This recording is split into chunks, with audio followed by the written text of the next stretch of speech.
एक जगह हमें मनुस्मृति में दिखाई देता है कि यदि वैश्य और शूद्र अतिथि के रूप में ब्राह्मण के यहाँ आए तो उन पर दया करके उन्हें घर के नौकर चाकरों के साथ बैठाकर भोजन कराना चाहिए। यहाँ एक तरह से हमें दया का भाव दिखाई देता है कि शूद्र जो है उनको देखो ब्राह्मण के घर में बुलाया जा रहा है, लेकिन स्थिति ये है कि कैसे बुलाया जा रहा है, और ये हमें मतलब उस समय की स्थिति को दर्शाता है कि शूद्रों के साथ कैसे होता था। बाद में आपको मतलब बहुत अच्छे से पता होगा, सर को भी बहुत अच्छे से जानकारी है कि जो वैदिक जो मंत्र थे, बेसिकली इन्होंने क्या किया, जो स्मृति में जो व्यवस्था दिखाई देती है और जो वेदों में जो व्यवस्था दिखाई देती है, उन्होंने मतलब विरोध किया शूद्रों का वेदों को सुनने में, लेकिन लिख कौन रहा है? स्मृति। ये बहुत एक मतलब एक अलग तरह का विषय हमारे सामने आता है कि किस तरीके से मनु ये बात कहता है कि जो शूद्र हैं उसको वेद मंत्रों का अधिकार नहीं है, सुनने का नहीं है, उनको मतलब यज्ञ करने का अधिकार नहीं है। अगर कोई सुन लेता है तो उसके कान में शीशा पिघलाकर डाल दिया जाता है। वो कोट करता है वेदों को, जबकि वेदों में हमें जो वर्ण व्यवस्था दिखाई देती है वो कहीं ना कहीं लचीली है, और उसका भयानक और से भयानक, बल्कि मेरे पास कोई शब्द नहीं है, जो स्मृतियों में हमें दिखाई देता है। इससे भी ज्यादा आप ये देखिए कि जो याज्ञवल्क्य जो हुआ, जिसको बाद में ये कहा गया कि वो समाज शास्त्रीय है, जो स्मृति है वो प्रैक्टिकल नहीं है, बल्कि याज्ञवल्क्य स्मृति ज्यादा प्रैक्टिकल है, व्यावहारिक रूप से है। उसमें जो हमें वर्ण व्यवस्था का रूप दिखाई देता है वो स्मृति से भी ज्यादा दिखाई देता है।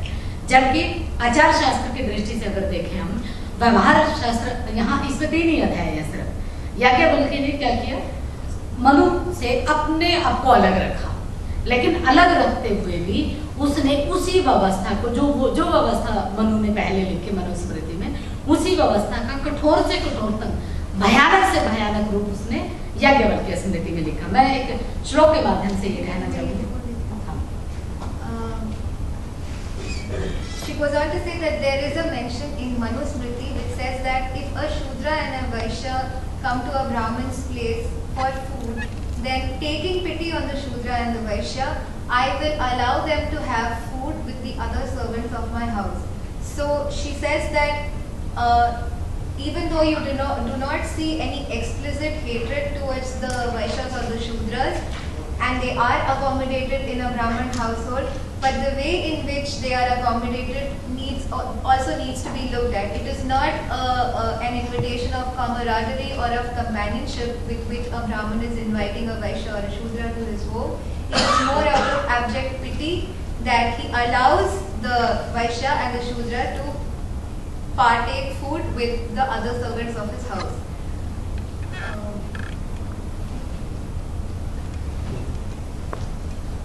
आगे मैं ये कहना चाहती थी कि याज्ञवल्क्य जो ऋषि जो हैं वो लिखते हैं कि स्त्रियों को, नाबालिगों को, जो बालिग ना हो, वृद्धों, अपंगों, ब्राह्मणों और रोगियों के तुला का दिव्य होता शपथ लेना। जैसे अगर किसी ने कोई अपराध किया है तो अपराधी मतलब जो आर्गुमेंट जो होता है, जो गवाही जो देते हैं, अगर इस तरीके से कोई ऐसी गवाही देनी पड़े, वहाँ वो लिखते हैं कि स्त्रियों को, नाबालिगों को, वृद्ध हैं, अपंग हैं या ब्राह्मण हैं या फिर बीमार हैं, उनको तुला के दिव्य होता है शपथ, तुला के समान, अर्थात बहुत कम हिंसा मतलब उसका शपथ के रूप में देना चाहिए।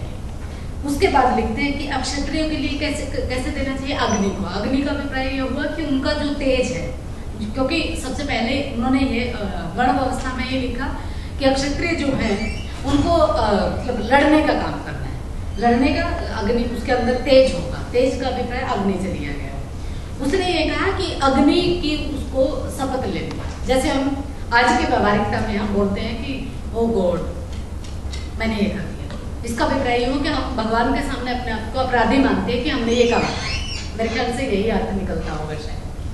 और अगर हम इसको दूसरे रूप में देखें तो, या फिर हम ये कहेंगे कि मतलब हम कसम खाते हैं ज़्यादातर, उसी रूप में इन्होंने कहा। इन्होंने लेकिन आगे ये कहा कि जो वैश्य है उसको जल की अग्नि मतलब जल की शपथ देनी चाहिए।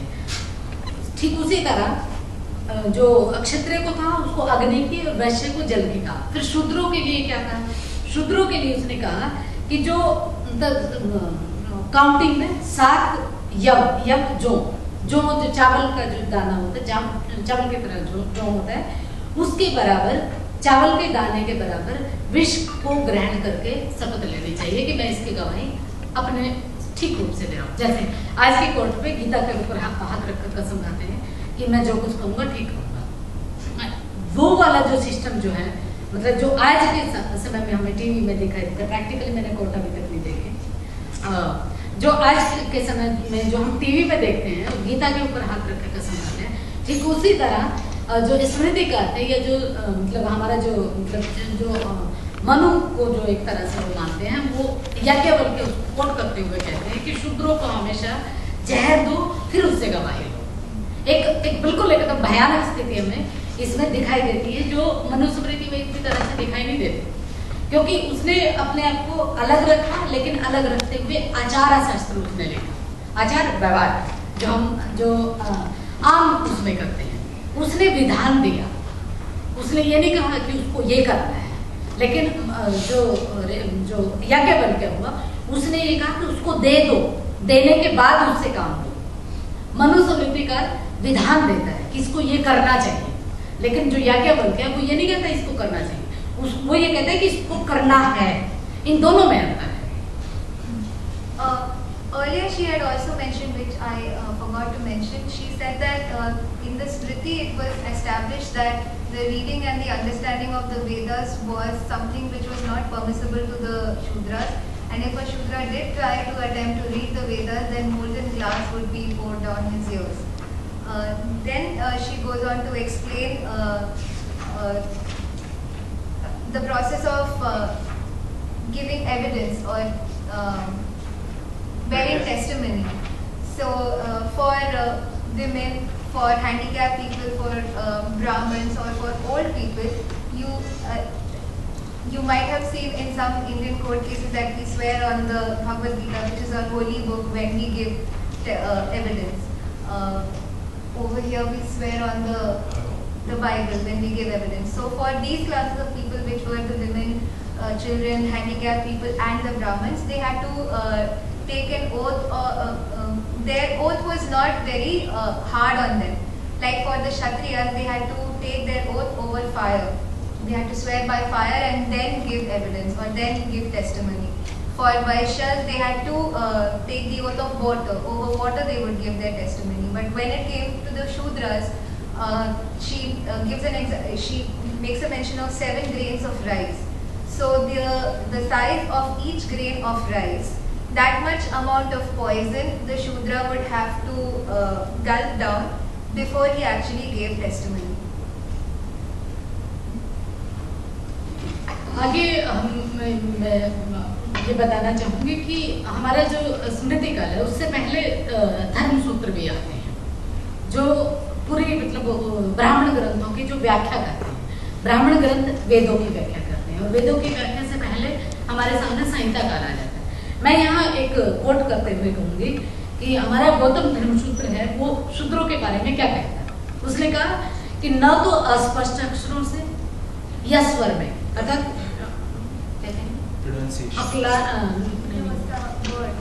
मतलब बोलना, जैसे अस्पष्ट, जब हम कई बार हकलाकर ऐसा कुछ बटरिंग, मतलब एक तरह से ऐसा कुछ, ना तो अस्पष्ट अक्षरों से और ना ही मतलब अच्छे स्वर में गाकर, या मतलब ये असल में जो व्यवस्था जो दिखाई देती है वो ये दिखाई देती है कि जो हमारी आवाज है, आवाज में भी आप ब्राह्मण के साथ किस आवाज में बात करेंगे, शब्द एक ही रहेगा। ब्राह्मण के साथ किस आवाज में आपको बात करनी है, कैसे पूछना है, अब क्षत्रिय के साथ आपको कैसे पूछना है, वैश्य को कैसे पूछना है, और शूद्र को कैसे पूछना है। इसको एक इंटरेस्टिंग उदाहरण के रूप में कहूँगी मैं कि हम जब भी मान लीजिए कोई ब्राह्मण सामने से आता है, तो एकदम हम उससे कहेंगे कि आप कुशल तो हैं, उसके बाद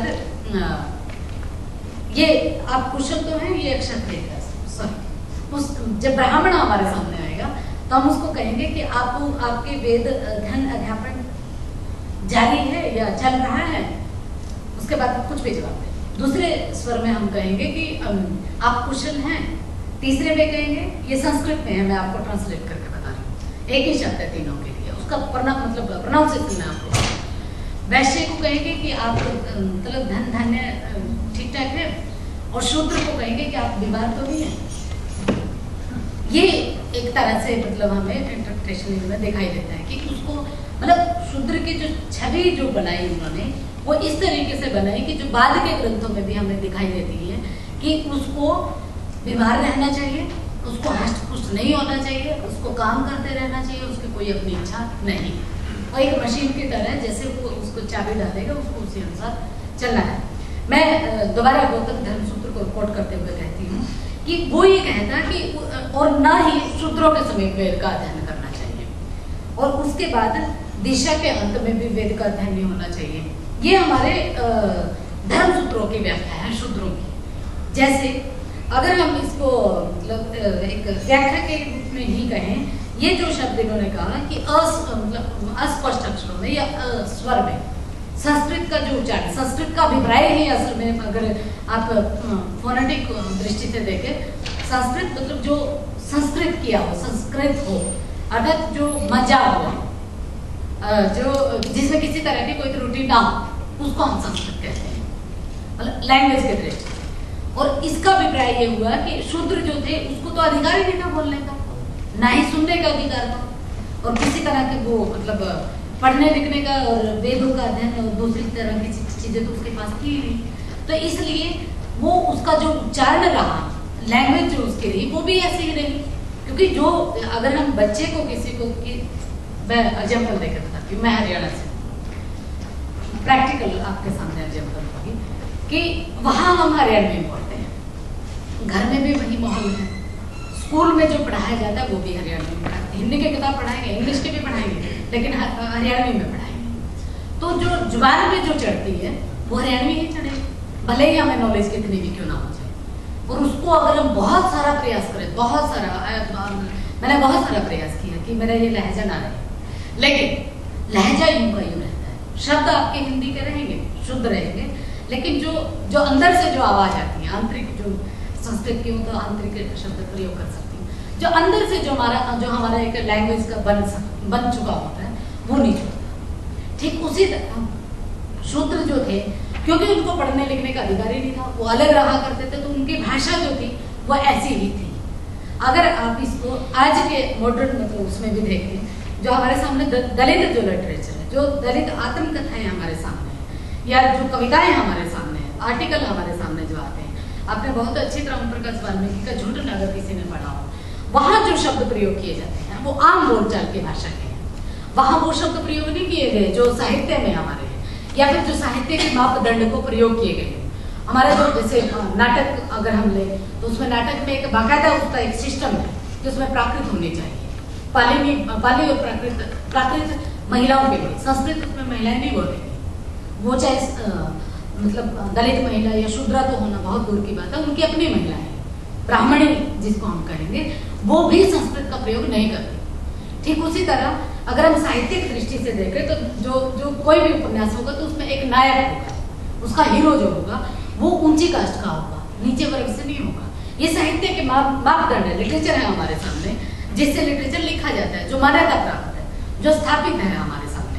लेकिन जो आज का जो दलित साहित्य लिखा जा रहा है वो उन मापदंडों के अनुसार खड़ा नहीं करता।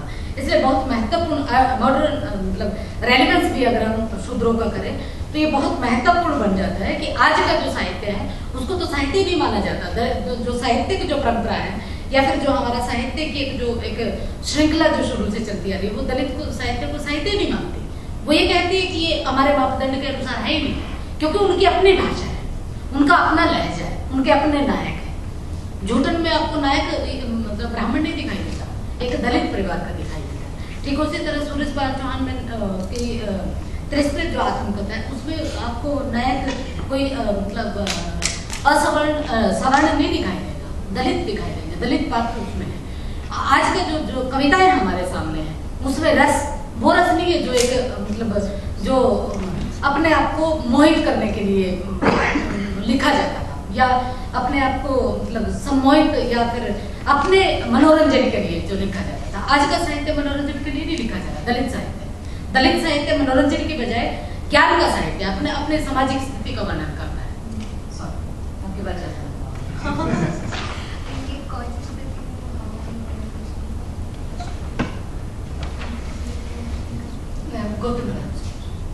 She goes on to say that in Gautam Dharam Sutra, which is one of the religious books, she quotes an example of how the same question is addressed in different ways to the different castes of the society.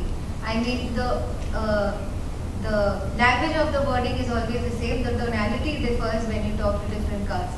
So if you were to be a Brahmin and the question of how are you would be like, how are you? Are the reading of your scriptures going on well? If you were a Kshatriya, then it would be about how are you? Which is a direct question to your well-being and your strength. If you were a Vaishya, then the how are you would be asked something like, how is business going these days? Are you earning enough money? And if you were a Shudra, the simple fact of how are you would be asked as, are you feeling okay? Are you sick or are you well? So this goes on to show that the position of the Shudras in the society was such that nothing else was expected of them except to work and more work. They could not make, they were not allowed the leeway of getting sick, slacking off. They just had to grind themselves to the hilt every day. Then she goes on to say that Sanskrit, roughly translated, means a language of no errors. There is no mistake. So Sanskrit is a language of erudition, it's of sophistication. So the knowledge of Sanskrit, to the people to whom the knowledge of Sanskrit was available, they would automatically become erudite and sophisticated and intellectual. And since this knowledge was not given to the Shudras, their tone of speech, their tonality or their sophistication would never have an opportunity of being accentuated, of being stylized more. She goes on to give another example of where she is from in India, in Haryana. People speak a very bucolic language. So since that's the language she speaks at home, that's the language people around her speak. So even though her knowledge has broadened like 4 times, but she cannot get that bucolic tonality out of her voice. The same case applies to Shudras also. Since they were not given any opportunity to inculcate sophistication, they remained very basic and guttural in their speech. And she goes on to say that whatever literature has been written by Dalits, she gives an example of Om Prakash Valmiki. She says that the language that is used in that literature is also a language which you would associate more with Shudras, which Shudras use in their everyday life. And then she goes on to say that that is not even considered a part of mainstream literature because it is not eloquent, it is not sophisticated, it is not intellectually challenging. So the literature written by Dalits for Dalits is not even considered as literature in today's time. इसमें एक चीज़ और मैं add करना चाहूँगी कि आज का जो दलित लिटरेचर है वो इतने पीक पे पहुँच चुका है कि जो स्थापित जो हमारा साहित्य है उसने उसको मानना पड़ेगा ही और मानता है। अब आके उसने ये स्वीकार किया है कि ये साहित्य भी साहित्य आता है और ये आपको जानकर बहुत अच्छा लगेगा कि दलित साहित्य को यूनिवर्सिटीज़ में सिलेबस में लगाया जाए। जवाहरलाल नेहरू यूनिवर्सिटी जैसी यूनिवर्सिटीज़ में हालांकि इसका विरोध हुआ, बहुत बड़े स्तर पर विरोध किया गया कि दलित साहित्य को लगाने की क्या आवश्यकता है, इससे हमारे विद्यार्थियों को क्या मिलेगा। लेकिन हम ये बहुत अच्छी तरह जानते हैं कि साहित्य बहुत बड़ी पूंजी हो गई, हम रहे ना रहे लेकिन हमारे द्वारा लिखा गया साहित्य रहेगा। आज हम बाबा साहब को मानते हैं, उनको पढ़ते हैं, उनके आदर्शों पर चलने की कोशिश करते हैं। क्यों? क्योंकि उनका साहित्य हमारे सामने है। अगर वो साहित्य हमारे सामने ना हो तो हम शायद बाबा साहब का धीरे धीरे नाम ही भूल जाएंगे, लेकिन वो हमेशा बना रहेगा जब तक उनका साहित्य जीवित रहेगा। इसलिए बहुत महत्वपूर्ण बन जाता है कि हम अपने साहित्य को, हमारी जो संस्कृति है या शूद्रों की जो संस्कृति रही और जो बाद के जो हमें अपने ग्रंथों में दिखाई देती है उस साहित्य को हम बाहर लेकर आए, उस साहित्य को आज के समाज के सामने स्थापित करें। अदरवाइज तो आने वाले दिनों में इसका काम कौन करेगा? बाबा साहब का नाम और बाबा साहब के काम को हम अगर अपनी जनरेशन को ना देंगे, ना उनको पढ़ाएंगे और ना उनके ऊपर चर्चा करेंगे तो वो साहित्य वो धीरे धीरे खत्म हो जाएगा। और ये बहुत अच्छी तरह आप जानते हैं कि हिंदुज़म में कैप्चर कर ली जाती हैं बहुत सारी चीज़ें। एक इंसान अच्छा खासा हुआ, उसने संघर्ष किया आम आदमी की तरह, सामाजिक व्यवस्था को सुधारने की कोशिश की, लेकिन उसको भगवान का दर्जा दे दिया जाता है। जैसे ही ईश्वर, जैसे ही कोई मनुष्य ईश्वर बनता है तो उसका ईश्वरत्व ही रहता है, वो इंसान खत्म हो जाता है। ठीक उसी तरह उसी का एक, मैं बल्कि इंटरेस्टिंग एक चीज़ बताना चाहूँगी कि जो कैलेंडर जो आज हमारे सामने है, बाबा साहब का कैलेंडर, आपके यहाँ अच्छा कैलेंडर है, लेकिन जो पिक्चर आजकल बाबा साहब की आई हुई है उसमें उंगली ऊपर की तरफ, ये बहुत महत्वपूर्ण है हमारे लिए कि इसकी व्याख्या क्या करती है।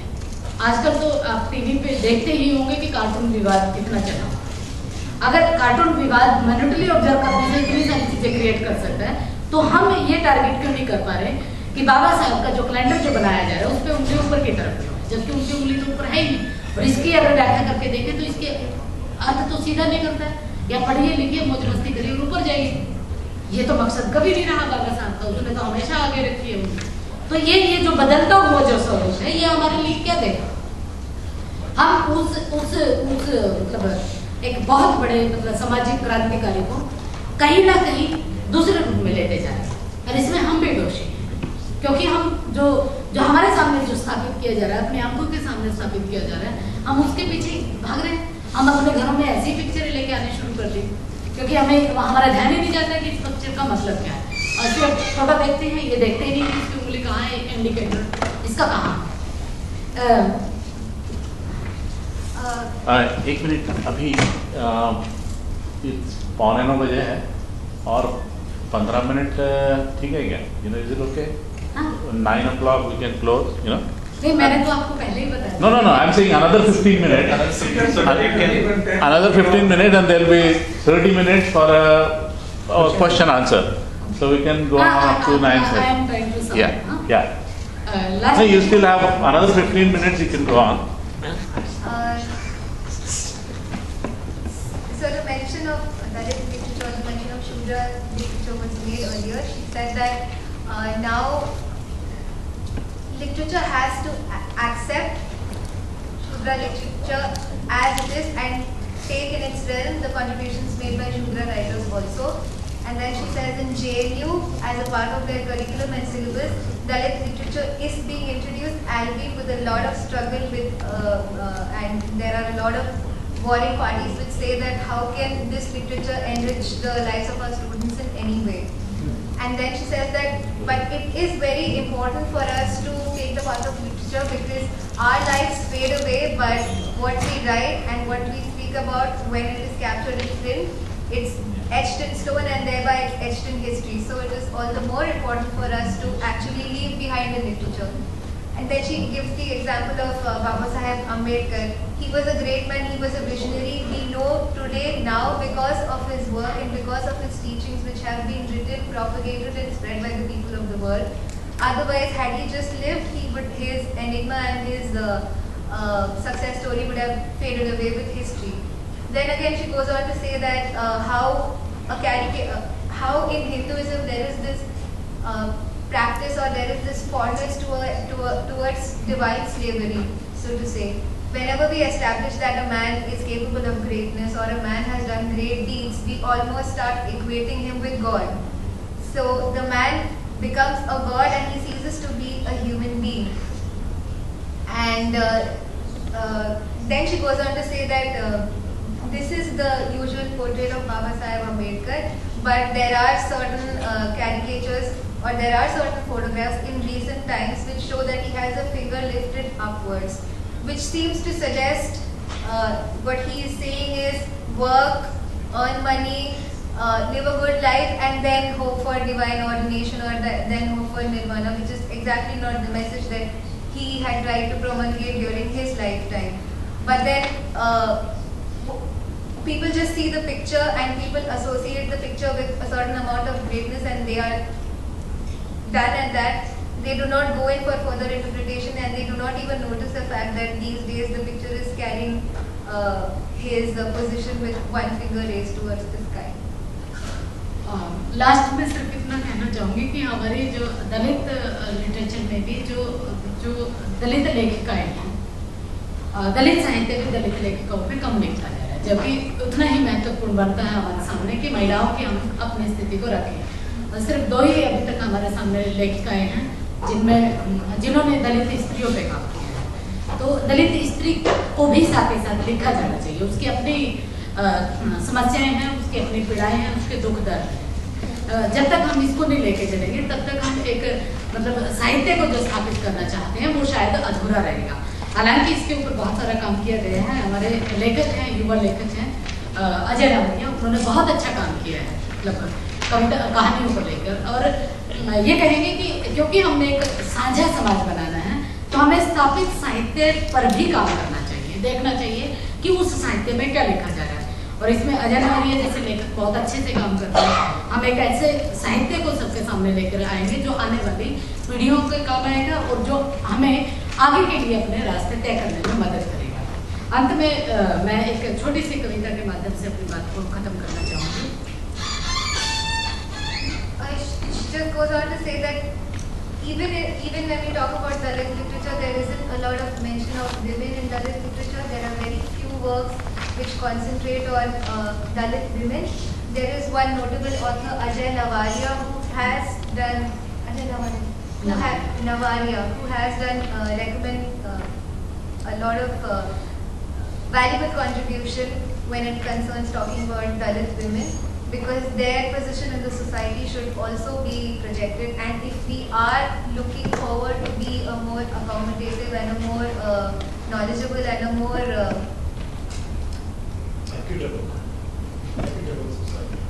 equitable society, then the role of women and their trials and tribulations should also find mention in literature. मेरी कविता का शीर्षक है भंगी महिला। भंगी महिला सहती है मैला ढोने का दर्द, भंगी महिला सहती है मैला ढोने का दर्द, उठाती है मल से भरी टोकरी, घुटनों से होती हुई छाती के बल से सिर तक पहुंचती है भंगी महिला। भंगी महिला के ऊपर गिरता है टप टप टप मलमूत्र, कभी पल्लू से पहुंचती कभी पल्लू को खसकाती, कहीं ढल न जाए कहीं अंट न जाए इज्जत सरे बाजार भंगी महिला। भंगी महिला कुर्डी पर पहुंचकर थोड़ी देर रुकती है, भंगी महिला कुर्डी पर पहुंचकर थोड़ी देर रुकती है, ठहरती है उसकी नजर, सोचती है भंगी महिला मैं मलमूत्र से भी गई गुजरी, मैं मलमूत्र से भी गई गुजरी, अरे मलमूत्र तो धन्य है जो कम से कम सर पर तो है। और भंगी महिला उठाती है मलमूत्र से भरा बोझा और चल पड़ती है तिलांजलि देने उस सभ्य कहे जाने वाले समाज को। धिकारती है हुंकारती है इस व्यवस्था पर, धिकारती है हुंकारती है इस व्यवस्था पर, सदियों की यातना का हिसाब मांगती है भंगी महिला। भंगी महिला फेंक देना चाहती है मलमूत्र से भरा बोझा, भंगी महिला फेंक देना चाहती है मलमूत्र से भरा बोझा सभ्य समाज के ऊपर, छीन लेना चाहती है अपने हिस्से का खुला आसमान, छीन लेना चाहती है अपने हिस्से का खुला आसमान। अव्यवस्था के ठेकेदारों अब संभल जाओ, अव्यवस्था के ठेकेदारों अब संभल जाओ, देखो देखो वो आ रही है भंगी महिलाएं, हाथ में झाड़ू की जगह कलम उठाए भंगी महिलाएं।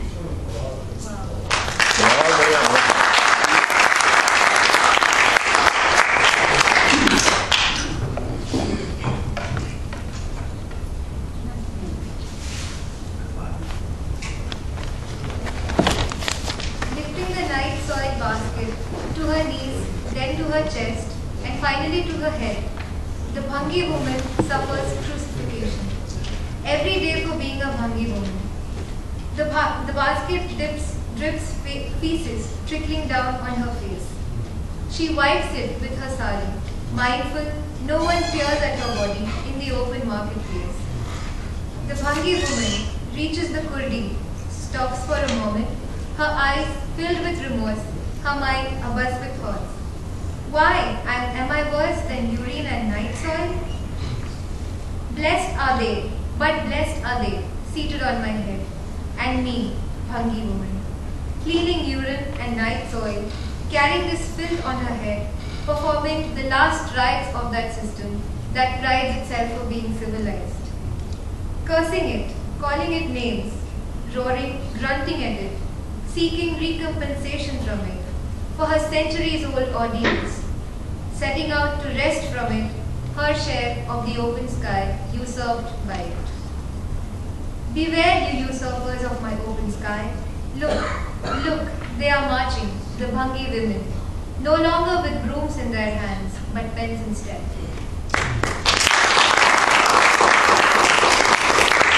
इस कविता का ट्रांसलेशन आर.के. शुक्ला जी ने किया है, ब्राह्मण है, BHU यूनिवर्सिटी में।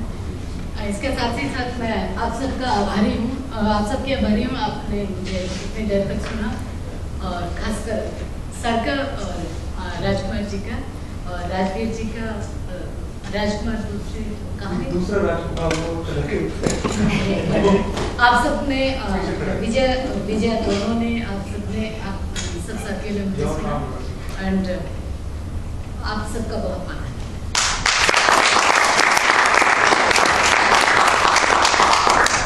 Translation was great. Yeah, amazing Kritika. Yeah, great job. हाँ, सॉरी मैं बहुत ज़्यादा धन्यवाद दूँगी कि इन्होंने जितना मैंने बोला उसको एकदम उसी तरीके से एक्सप्लेन किया, और रियली मतलब जितनी मेरी एनर्जी वहाँ लेने लगी है मुझसे कहीं ज़्यादा इनका हार्ड वर्क है आपके सामने। इनका जोर ज़्यादा लग गया। इनका मैं हाँ, लेकिन हाँ, जिन्हें हिंदी और अंग्रेजी दोनों ही आती होंगी उन्हें पता होगा मैंने कहा कोई बात नहीं, गलती कर You have to help her in the question answers also. Yes. Question answers will be there. Let's continue question answers one by one. I have a question. एक मिनट, मैं एक चीज स्पष्ट करना चाहूंगी कि सवाल और जवाब उस रूप में नहीं होगा, ये बातचीत होगी। मैं अपने आप को इतना स्कॉलर नहीं मानती, एक्सपर्ट नहीं मानती कि आपकी बात का मैं जवाब दे सकूं। आप सब इंटेलिजेंट हैं, आप सब पढ़ने लिखने वाले हैं, बहुत मतलब हर तरह का दृष्टिकोण आपके सामने है। मैं सिर्फ मतलब बातचीत करने की कोशिश करूंगी आपके सवाल के साथ, जवाब देने की अपेक्षा मेरी मतलब आप ऐसी ना करें कि मैं उसको आप जो जवाब चाहते हैं वो मैं दे पाऊँ। So she says that this is not going to be a question and answer session where you would ask her a question and she would answer you, because you have your own stream of thought and you have your own outlook towards life, and so has she. She doesn't pray to be, or she doesn't claim to be a greater scholar or a greater person with a greater outlook than you are. So we will have a discussion rather than a question and answer session. So my question is that I heard. आप तो हिंदी जानते हैं, हिंदी बोलिए। मुझे इनका काम बढ़ जाएगा ना इसलिए। हाँ, मेरा पहला क्वेश्चन ये है कि ये जो वेदास है, उनके ये वेदा क्या है? ये जो मैंने काफी वर्जन लोगों से सुना, लेकिन आपके स्टेज में आपने जो एक्सपर्टीज पाई है उसमें आप क्या समझते हैं वेदास कहाँ से आए और ये किसने लिखी है, ये रिटर्न रूप में कैसे आए? मेरी Translate the question. What are Vedas? What is the basis behind their formation and how did they come into being? Actually दो तरह से मैं इसकी व्याख्या करूँ। एक संस्कृत की दृष्टि से, क्योंकि संस्कृत की टीचर हूँ तो थोड़ा सा तो मेरा अपना फर्ज बनता है कि मैं संस्कृत के अनुसार बोलूँ। दूसरा प्रैक्टिकली व्यावहारिक में जो हमें दिखाई देता है। सबसे पहले संस्कृत वाला, संस्कृत में वेद का अर्थ ज्ञान से लिया गया है, एज सच बुक के फॉर्म में नहीं है। वेद का अर्थ ज्ञान, ज्ञान से अभिप्राय ये है कि जिस टेक्स्ट में हमें ज्ञान मिलता है, वो चाहे कोई भी हो, ये व्यवहारिक भी दृष्टि से देखा जा सकता है, उसी का नाम वेद है। जिस भी चीज से हमें ज्ञान दिखाई देता है या जिस भी चीज से हमें ज्ञान मिलता है उसको हम वेद कहते हैं। असल में अर्थ सिर्फ इतना ही है कि वेद का अर्थ ज्ञान, किताब, कोई भी पुस्तक हो सकती है। बाबा साहब के साहित्य को जब हम पढ़ते हैं तो हमें उसकी नॉलेज मिलती है, ज्ञान मिलता है। लेकिन अगर इसी की आध्यात्मिक रूप से हम व्याख्या करना शुरू करें तो वेद का अभिप्राय यहाँ बिल्कुल बदल जाता है। वेद का अभिप्राय दूसरे आध्यात्मिक रूप से आता है कि जो ईश्वर ने अपनी दृष्टि से जो सृष्टि की जो प्रक्रिया थी, सृष्टि के बनने से पहले जो उत्पत्ति की, वो हमारे सामने वेद हैं और वो 4 हैं, ऋग्वेद, यजुर्वेद, अथर्ववेद और सामवेद। नहीं बराबर है, लेकिन ये जो ईश्वर तो नहीं लिखेगा इसे, Obviously. हाँ, तो इसको किसने लिखा है, किसने who brought that here? असल में मतलब इसको अब हम प्रैक्टिकली अगर मान के चलें तो ये हुआ कि जैसे हम कविताएं लिखते हैं, मैंने अभी आपके सामने कविता रखी, इन्होंने पढ़ी, जो मैंने बताना चाहा वो इन्होंने बताने की कोशिश की। हो सकता है इनकी बातचीत में वो चीज ना आई हो जो मैं बताना चाहती थी, जो मैंने हिंदी में बताई, ठीक है। ठीक उसी तरह किसी आदमी ने कोई बात कही, उसके बाद लोगों को लगा कि ये बात तो अच्छी है, वैसे चलता रहा, मौखिक रूप से चलता रहा, फिर उनको लगा कि ये लिखा जाना चाहिए, लेखन में आना चाहिए, फिर उसने स्क्रिप्ट लिखनी शुरू की। असल में जो किसी ने कहा होगा, ये कोई एविडेंस नहीं है हमारे सामने, वेद अगर उठा के देखें तो उसमें पहले ऋषि का नाम आता है, फिर उसके देवता का नाम आता है।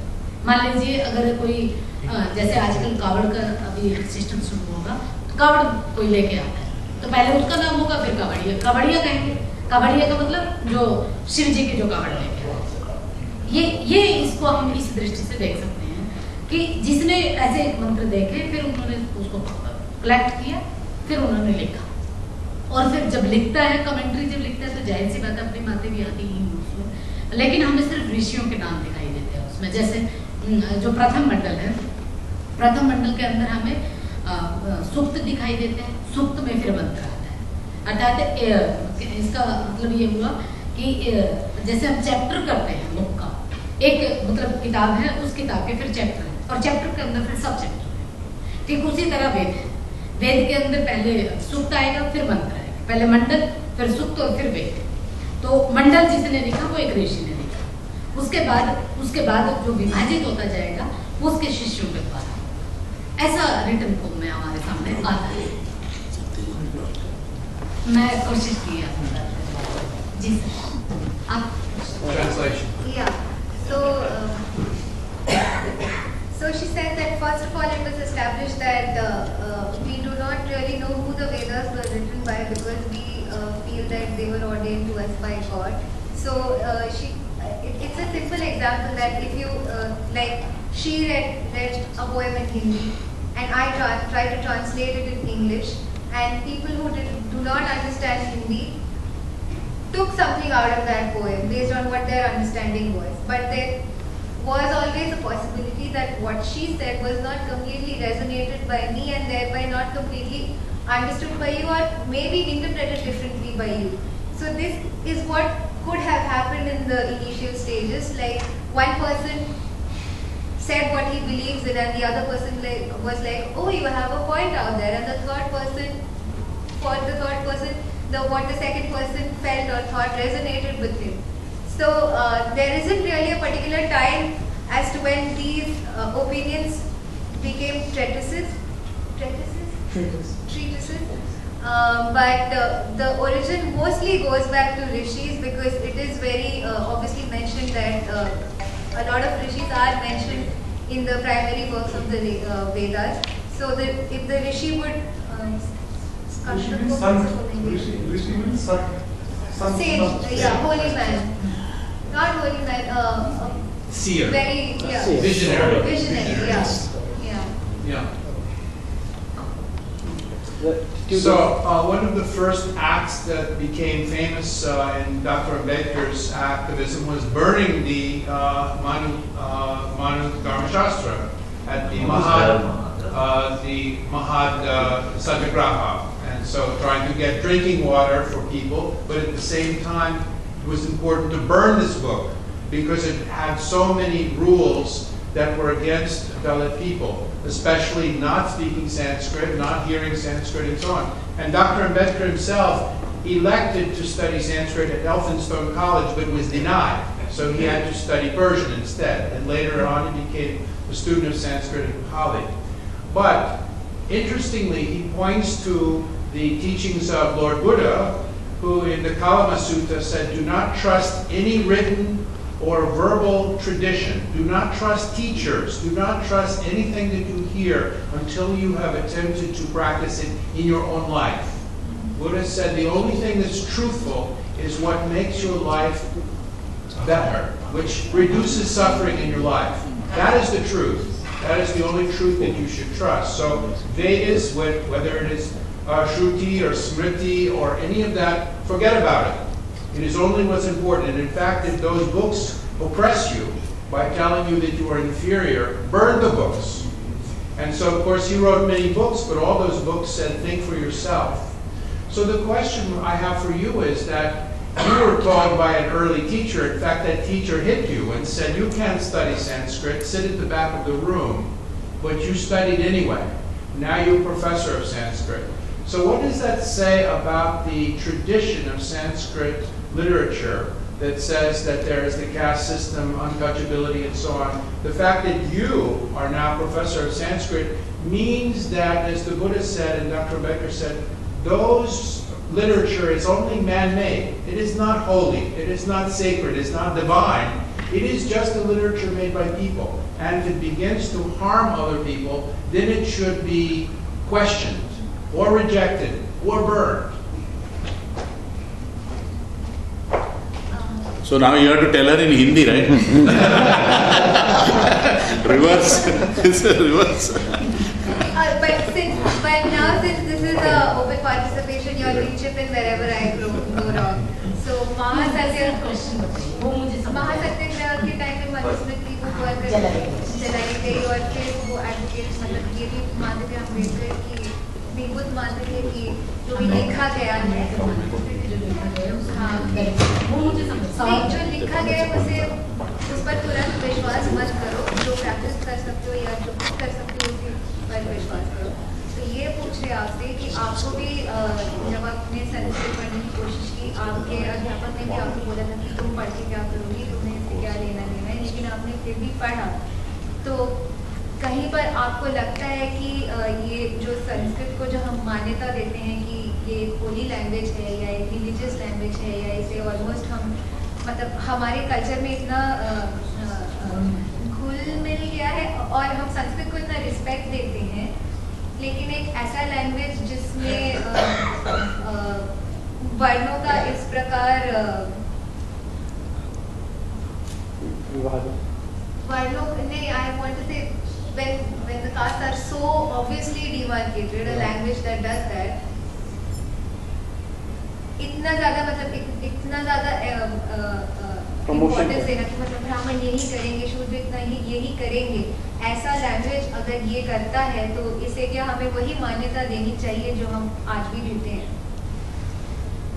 एक्चुअली मैं ये कहना चाहूँगी कि संस्कृत को हम लैंग्वेज की तरह नहीं पढ़ते अभी तक।